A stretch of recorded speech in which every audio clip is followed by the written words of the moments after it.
नमस्कार दोस्तों, स्वागत है एक बार आपका मेरे चैनल में। आपको एक बार फिर एक नई साइट में और नई डिस्कशन के बारे में लेके आया हूँ। बहुत बार आपने देखा होगा जब बाउंड्री वॉल की डिस्कशन आती है तो बाउंड्री वॉल से रिलेटेड बहुत सारी डिस्कशन बहुत कम होती है। बेसिकली बाउंड्री वॉल को सबसे मेन चीज़ पॉइंटेड ये रहना कि जब बाउंड्री वॉल आप बनाओगे तो आपको ध्यान रखना है बाउंड्री वॉल के लिए कम से कम 2 फुट या 2 फुट कम से कम उसकी फाउंडेशन नीचे होनी चाहिए, कम से कम 2 फुट की कम से फाउंडेशन। और लेवलिंग तक कम से कम 9 इंची वॉल कम से कम आपकी जानी चाहिए। लेवलिंग जो बोलता है इसका लेवलिंग में आएगा, मतलब वॉल लेवलिंग में आपकी पूरी कंटिन्यू आपकी जो वॉल आएगी तो 9 इंची वॉल लगेगी आपकी लेवलिंग में। बेसिकली बहुत सारे लोग क्या करते हैं उसको लेवलिंग करने के लिए तो 4 इंची वॉल होता है। 4 इंची वॉल में क्या लेवलिंग होता है तो लोडेड होता है, जो आप ब्रांड करोगे उसको लोडेड से वो क्रैक्स डेवलप करेगी। इसलिए लेवल तो कम से कम आप जरूरी रखिए कि अपनी जो वॉल रहेगी बाउंड्री वॉल की तो वो कम से कम 9 इंची वॉल आपकी जानी चाहिए।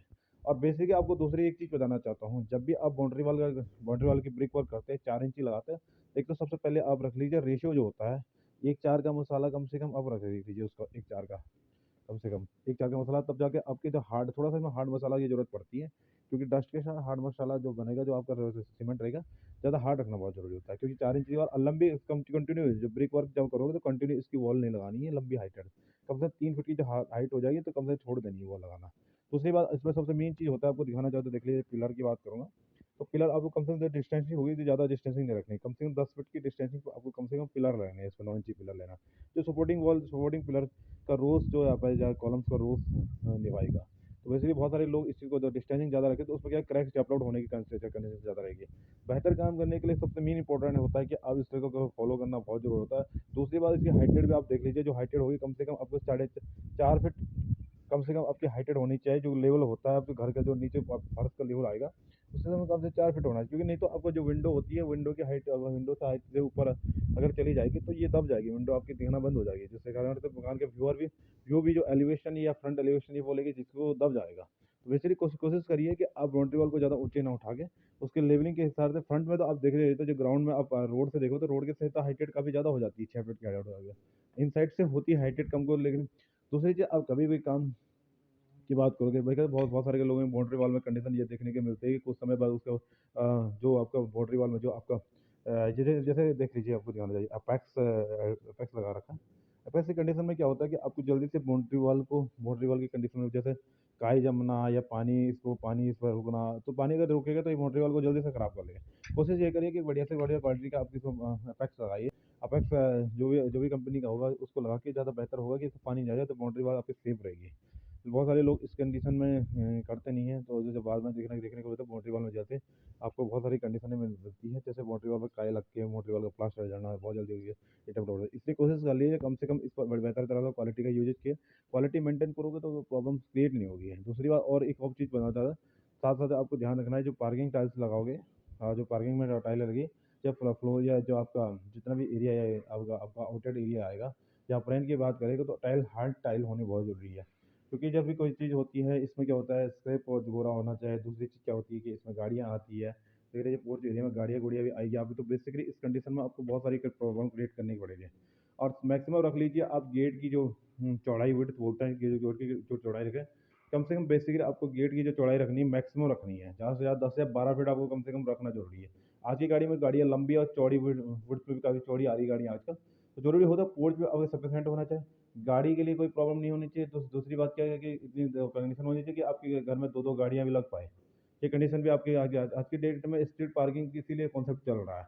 अगर बेसिकली आपका स्ट्रीट पार्किंग का कॉन्सेप्ट नहीं हो पा रहा तो कम से कम आपकी एक दो गाड़ियों के लिए कम से कम अब जो का मेंटेन कर लीजिए। इस तरह से अगर कहीं भी होता है तो आपको मैं बेसिकली ये बताना चाहता हूँ, ज़्यादा बेहतर करने की कोशिश हमको करना ही करना है। दूसरी आपकी बात बताऊँगा, दूसरी बात आप जब टाइल लगाते हो तो कभी गैपिंग जो होता है तो गैपिंग आपको जैसे जैसे गैपिंग दिखाना चाहता हूँ, देख लीजिए गैपिंग आपको पूरे रूप से आपको एक भरना पड़ेगा, फील करोगे तो ज़्यादा बेहतर रहेगा। दूसरी बात आप देखिए कहीं भी आपको वर्क करना होता है सफाई के साथ, दूसरी बात अच्छा क्वालिटी के साथ मेंटेन करना बहुत ज़रूरी होता है सफाई। और दूसरी बात दिले के दरवाजे वगैरह की बात भी करें तो वो भी बेहतर होना ही ज़रूरी है। साथ साथ में बहुत सारी चीज़ें आती है बिल्डिंग्स में, टाइल्स की कंडीशन कौन सी है और टाइल्स कैसे लगानी है। देखो टाइल्स कोई टाइल्स अपने में ख़राब नहीं होती है बेसिकली। दूसरी बात आप जो टाइल लगाने की कंडीशन होता है, टाइल लगना इतना बेहतर तरह से लगनी चाहिए जिसको बजे ना, अगर वो बजती है तो थोड़ी बहुत क्रैक्स डेवलप होता है, नहीं तो अगर टाइल आप फिल सही तरीके से करोगे तो ये कंडीशन आपको देखने के लिए नहीं मिलेगी। बहुत सी बाहर में देखा है कि लोग इस तरह से करते हैं तो उस तरह से कंडीशन आपको देखने के लिए मिलती है। दूसरी बात, कोई सी भी कंडीशन आपकी बिल्डिंग्स के अंदर आती है उस कंडीशन को बहुत अच्छी तरह से फॉलो कर लीजिए, वर्क अच्छी तरह से करें। एक्यूरेसी आप मेन चीज़ होता है काम की, एक्यूरेसी बहुत ज़रूरी होनी चाहिए। दूसरे स्टेप की हमने बहुत सारी बात बार की है, जैसे स्टेप की बात की तो 7.5 इंची हमने नॉर्मल हाइट के अकॉर्डिंग लेते हैं। बेसिकली तो 6 इंची या 6.5 इंची हमने बेसिकली बिल्डिंग्स में या बड़ी हाई बिल्डिंग्स में ये कॉन्सेप्ट देखा है। अगर भाई जो आपके पास इतनी लेंथ नहीं होती है तो आप कम से 7.5 इंची का भी राइजर आप ले सकते हैं। राइजर का मतलब ये हाइटेड होती है, राइजर्स को बोलते हैं। और स्ट्रेट बोलने का मतलब इसकी चौड़ाई जो है ये स्टेप बनता है, इसको हम ट्रेड बोलते हैं। देखो इस पर स्क्रैप वाली हमने टाइल लगा रखी है, पार्किंग टाइल की यूज कर रखा है। ये बेसिकली बहुत अच्छा कॉन्सेप्ट है। दूसरी बात, इसमें फिसलने की ज़्यादा कंडीशन नहीं होती क्योंकि ये ग्रिप बना लेते हैं।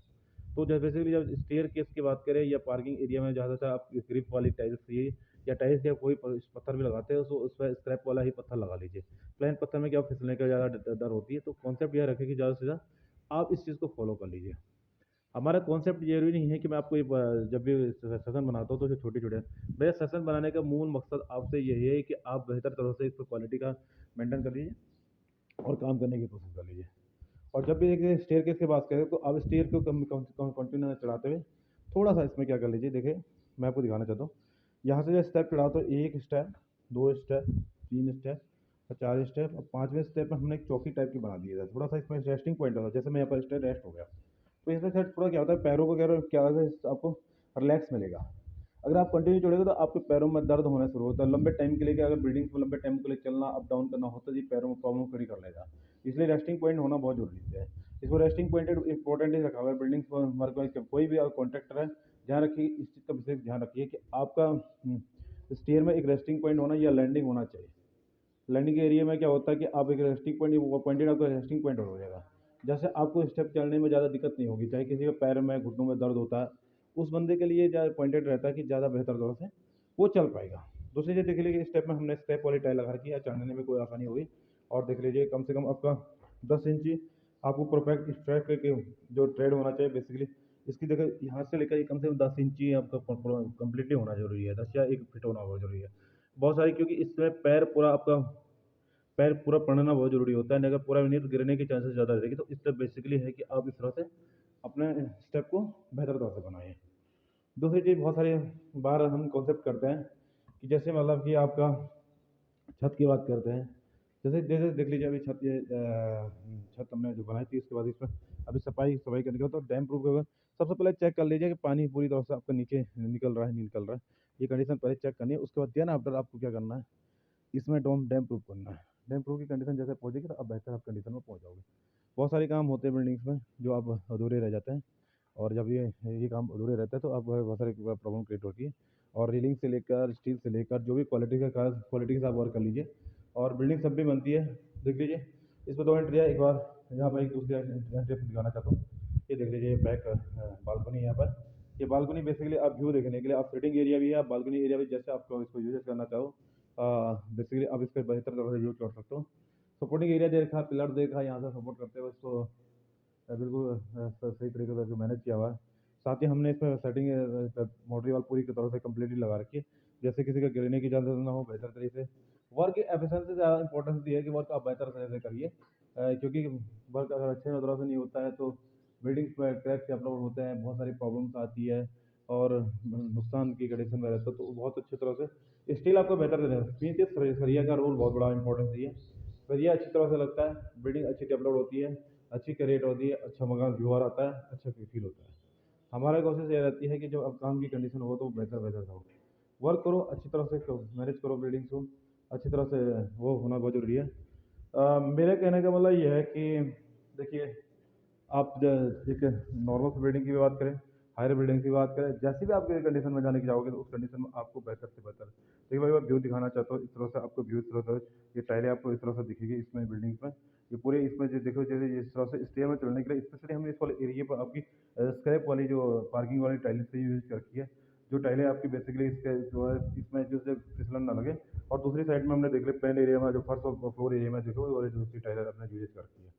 तो कोशिश करिए कि आप बेहतर तरह से काम करने की कोशिश करिए तो प्रॉब्लम क्रिएट नहीं होगी, बिल्डिंग अच्छी दिखेगी, बेहतर से बेहतर होने की कोशिश रहेगी।